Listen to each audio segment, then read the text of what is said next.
Bonjour à tous et bienvenue pour ce nouveau numéro du JTech. Le JTech, c'est chaque week-end le meilleur de l'actu high-tech sur 01net TV.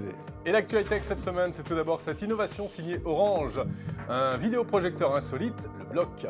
Et puis nous découvrirons une tablette étonnante, une tablette de 20 pouces avec un écran en ultra haute définition. Attention aux yeux. Encore plus étonnant, la voiture volante à la française, elle est en préparation. Encore mieux que Fantomas. Le JTech, c'est le best-of des vidéos de la semaine sur 01net TV. Soyez les bienvenus.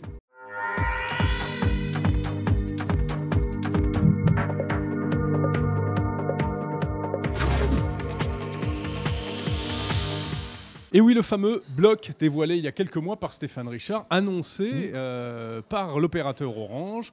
Et c'est un produit vraiment astucieux. Voilà, et la première chose, eh bien, c'est que cet appareil est un pico-projecteur. C'est un mini-projecteur qui est connecté à votre box et qui va vous permettre d'afficher plein de choses. Alors, comment ça marche? Eh bien, on le pose n'importe où dans la maison. Il nous faut une petite surface blanche pour projeter l'image. Et à partir de là, eh bien, on va pouvoir regarder la télé, par exemple. On va pouvoir écouter la musique via le service Deezer. Voilà, on va pouvoir accéder au cloud d'Orange. Si vous avez le cloud d'Orange, vous pourrez accéder au contenu photo et vidéo. On va pouvoir aller chercher des contenus qui sont dans l'ordinateur, à condition que celui-ci soit déjà relié à la Livebox d'Orange en Wi-Fi ou en câble Ethernet. Comme c'est connecté à votre smartphone, donc iOS ou Android, vous allez pouvoir aussi accéder au contenu de votre smartphone. Les photos que vous avez prises avec votre smartphone ou les vidéos, vous pourrez directement les afficher via le bloc d'Orange. Voilà, donc il faut une application disponible pour l'instant uniquement sur iOS et Android. Oui. Windows Phone, il faudra attendre. Il faudra attendre un petit peu, ouais. Et puis, vous l'avez compris, c'est véritablement destiné d'abord aux abonnés Orange. Là, voilà. Je crois que c'est clair. Alors, parce que, en fait, on peut l'appairer avec une box d'un autre opérateur, ça va marcher, mais vous n'aurez pas... On n'aura pas tous les services. Voilà, il y a plein de services qui vont disparaître. Par exemple, la télé, c'est pas par la TNT que vous allez pouvoir regarder la télévision, mais bien par le flux Internet d'Orange. Donc, si vous n'êtes pas abonné chez Orange, vous n'aurez pas accès aux 80 chaînes d'Orange. Voilà. Donc côté vidéo, eh bien, ça va vous projeter une image de 25 cm à 3 mètres de diagonale. 3 mètres, il vaut mieux que ce soit dans une pièce assez sombre. Ah oui, vraiment très sombre. Ouais. Bon, c'est pas de la HD. Non. C'est une résolution un peu bâtarde, de 854 par 480. Exactement, 854 par 480. Alors bon, il y a un port HDMI in, c'est-à-dire que, tu le disais tout à l'heure, vous allez pouvoir brancher un ordinateur portable, par exemple. Si vous êtes confortablement installé sur votre canapé, vous branchez via le HDMI votre ordi et vous allez pouvoir projeter l'écran de votre ordi directement via le bloc. Pas mal, pas mal. Il y a également un port USB, ce qui permet par exemple de mettre directement une carte mémoire d'appareil photo avec des photos dessus.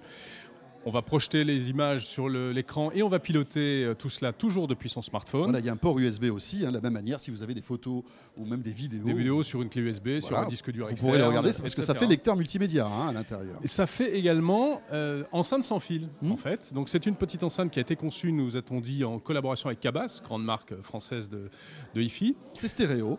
C'est stéréo, ça sort de chaque côté. Bon, voilà, c'est pas un son, ne vous attendez pas à un son hi-fi, mais cela dit, pour regarder un film ou pour sonoriser une petite pièce, une chambre par exemple, franchement, typiquement, ce genre d'objet, on l'imagine très facilement dans une chambre. 14 watts de puissance. Il y a une entrée audio auxiliaire, donc vous pouvez brancher directement n'importe quelle source sonore, soit avec un mini jack, soit même en Bluetooth, puisque c'est donc une station, une enceinte sans fil classique.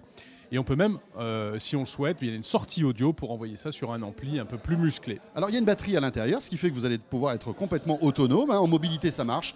2 heures d'autonomie pour projeter de la vidéo. On monte à 8 heures, je crois, pour de l'audio, à 50% de niveau sonore. Voilà. C'est vraiment un produit extraordinaire. C'est super pour tenir comme ça. Attention, tu vas la faire tomber. Pratique. Elle coûte très cher, c'est la seule en France. Eh oui. C'est la tablette de Panasonic 20 pouces 4K. Alors, c'est pas encore sorti, ça sort dans quelques mois, mais on voulait vous la présenter pratiquement en avant-première. On l'avait vu donc à l'IFA, tu l'as dit. C'est là qu'elle avait été annoncée d'ailleurs. Résolution 4K, donc rappelons-le, le 4K c'est l'ultra haute définition, c'est vraiment le standard de la télévision de demain, sauf que là on l'a sur un écran de 20 pouces, c'est ça qui est formidable. Oui, alors c'est une double performance, parce que d'abord c'est la première tablette 4K et c'est la première tablette de cette taille. D'ailleurs on se demande si on peut encore appeler ça une tablette.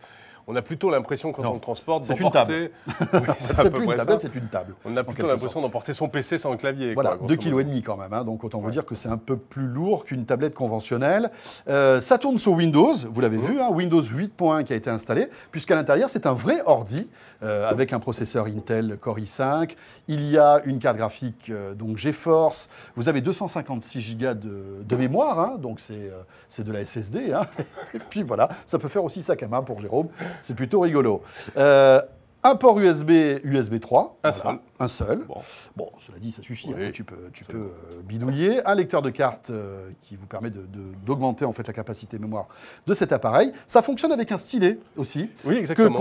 Qu'on n'a pas eu là en démo, mais on nous a garanti que ça fonctionne. Oui, ça prend tout son sens le stylet parce que forcément, avec une résolution, une définition comme ça, les boutons Windows sont vraiment tout petits. Hein. Voilà. Donc il faut bien viser. Bon, alors attention, en revanche, c'est pas avec ça que vous allez pouvoir partir sur un Paris-Marseille en TGV pour regarder un film. Non. Ou alors il faut avoir une longue rallonge puisque l'autonomie annoncée est de 2 heures. Ouais. Et on est optimiste. On est optimiste. Voilà, en réalité, c'est même moins. C'est même moins que ça. Nous, ce qu'on a constaté, c'est qu'on est plutôt autour d'1 heure. Très très vite, il pleure et il réclame la prise électrique. Ça s'explique parce qu'évidemment, un écran comme ça consomme énormément. Et puis c'est pas un truc qu'on emporte comme ça en mobilité. C'est pas quelque chose. Cela dit, on peut se demander, François, pourquoi est-ce qu'ils n'ont pas réussi. Du coup, ils avaient de la place dans un tel volume. Pourquoi est-ce qu'ils n'ont pas réussi à mettre une batterie un peu plus musclée? Juste une chose, c'est un proto que nous avons là. C'est vrai. La version définitive sortira dans quelques mois. Peut-être que d'ici là, Panasonic pourra, on va dire, optimiser la batterie. La question qu'on peut se poser, c'est à qui ça s'adresse ce genre de choses? Oui. Parce que vu le prix qu'on va vous annoncer dans un instant, c'est ni pour toi ni pour moi.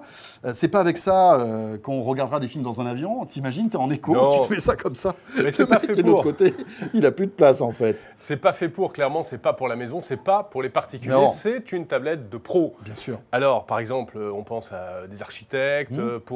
Pour les plans, par exemple, on a une définition pour zoomer dans les plans qui est assez extraordinaire. Ou alors peut-être même pour de la retouche photo, par exemple, pour des photographes, des choses comme ça. Pour des commerciaux aussi qui doivent en mettre plein la vue à des clients potentiels avec ce genre d'appareil. T'es marchand de tapis, au lieu de dérouler ton tapis, tu déroules ta tablette. Ça, c'est clair. Voilà. Tout commence avec la box Wiser, qui est connectée à la box ADSL du client, qui va permettre de récupérer les informations que je viens collecter dans le logement, qui va permettre de les afficher sur un ordinateur, sur une tablette, sur un smartphone. Comme c'est connecté à une application, on va pouvoir visualiser à l'extérieur du logement toutes ces consommations et on va pouvoir agir, puisque le principe, c'est d'agir sur toutes les charges les plus énergivores dans un logement, le chauffage, qui pèse 62% de la consommation, l'eau chaude sanitaire, qui va peser 12% de la consommation, l'électricité spécifique, tout ce que vous allez connecter à une prise, et l'éclairage, qui va agir sur 19% de votre consommation. Le chauffage est donc contrôlé via une sonde de température qui va se positionner sur le mur, qui a un système d'auto-apprentissage qui va permettre de mesurer l'inertie de la pièce et donc qui va permettre d'anticiper, en fonction de la température que vous avez programmée, combien de temps il doit chauffer pour que la température soit atteinte à la bonne heure. Cette sonde de température communique en sans fil avec un actionneur de chauffage qui se positionne à côté ou derrière le chauffage électrique, qui va s'adapter à tous les systèmes de chauffage électrique. Une fois que j'ai contrôlé mon chauffage, je vais mesurer ma consommation d'énergie dans mon tableau électrique via un capteur qui s'appelle un transformateur de courant qui va se positionner autour du câble principal. Toutes ces informations vont être renvoyées à la box Wiser et le dernier composant que vous allez pouvoir installer, c'est la prise de courant qui va permettre de mesurer la consommation de l'appareil sur lequel elle est branchée et qui va permettre de couper la veille. Par exemple, la veille de la télé, la veille de la console de jeu, la veille de l'ordinateur. Une veille, ça peut peser 24 watts pour une télé, c'est ce que ça pèse chez moi. Ça peut peser 3 watts pour une console qui est en veille, ça peut peser 3 watts pour un ordinateur. Toute cette succession de veilles, c'est de la consommation inutile. Ça sert à chauffer l'eau quand finalement l'énergie est la moins chère, en heure creuse, et à ne pas consommer d'énergie, à ne pas chauffer l'eau quand l'énergie est la plus chère, en heure pleine. On le met quand on n'a pas de contacteur plein heure creuse, et l'actionneur que l'on va positionner va permettre également de mesurer la consommation du ballon d'eau chaude. Regardez cela. Allez, on va vous montrer les images. Regardez, c'est assez impressionnant. C'est une voiture qui... qui roule, qui roule pas. roule d'abord. Oui, Regardez, voilà, elle est derrière roule. nous. Hop là, voilà, elle est là. C'est une voiture qui... Alors pour l'instant, elle fait quoi? Elle n'est pas très très belle ta voiture, Jérôme, quand même, hein, je trouve. Et regardez, voilà, elle est pas belle comme ça avec son parachute. C'est une voiture qui vole, et oui. Et c'est une voiture qui vole qui est un concept, un projet français. C'est pour ça qu'il s'agit d'images de synthèse. Ouais. Elle s'appelle Pégase et elle est en train d'être mise au point par une start-up française qui s'appelle Veylone. C'est très sérieux. Ils ont reçu le soutien et même le financement de l'armée. Ils viennent d'intégrer à Paris un incubateur qui s'appelle l'incubateur Boussico, qui est à 2 pas ici de 01net d'ailleurs. Et ce sont donc des Français qui sont en train de travailler sur ce projet. Alors, à quoi pourrait servir cette espèce de Jeep volante avec un parachute et une grosse hélice? Eh bien, Tourner un nouvel épisode de Fantomas, par exemple. Ça pourrait servir pour l'armée, on l'a dit, par exemple pour faire du renseignement, des choses comme ça, pour faire des secours. Également pour des interventions de secours sur des lieux de catastrophe. Pour arriver plus vite à 01net aussi quand on est en retard. Oui, mais alors tu as vu, ça prend de la place quand même avec un parachute. C'est un concept de voiture. Puis t'as pas intérêt à rater le toit aussi de l'immeuble. C'est ça le souci. Les Français, je rajouterais juste une petite chose. Les Français ont déjà, si vous faire un petit peu de publicité pour mon quartier, à Boulogne-Billancourt, donc à quelques pas d'ici, il y a une exposition en ce moment à l'espace Landowski où on parle de toute l'aviation. Et si vous y allez, vous allez pouvoir, il y a le musée de l'aviation, il y a une formidable exposition, et vous allez voir, il y avait des voitures roulantes déjà à l'époque. Des voitures volantes qu'on voit sur les... voitures volantes, pas roulantes. Les voitures roulantes. Des avions roulants. Des avions roulants. Des avions roulants. Vous verrez, c'est le début. Ah, mais il y a du siècle. plusieurs concepts. Il y a des choses qui se préparent aux États-Unis avec plus des voitures à réaction avec les ailes qui se déplient. Et bien, nous, début du siècle, il y a des photos, on voit ces premiers avions. Mais c'est vrai que le fantasme de la voiture. Sur les grands boulevards à Paris. Le fantasme de la voiture volante, ça fait un siècle, mais elle n'existe pas encore. Imaginez un peu les embouteillages qu'on pourrait avoir dans le ciel avec ce genre de choses. Voilà, c'est la fin de ce JTech. Retrouvez l'intégralité de ces vidéos et bien d'autres sur 01net.tv. Et n'hésitez pas à nous rejoindre sur les réseaux sociaux, Twitter bien sûr, Facebook, Google+. Et puis nous vous rappelons que sur 01net TV, toute l'actualité, c'est tous les jours chez nous. Et c'est pour ça qu'on se retrouve dès lundi prochain. À très vite. Salut à tous.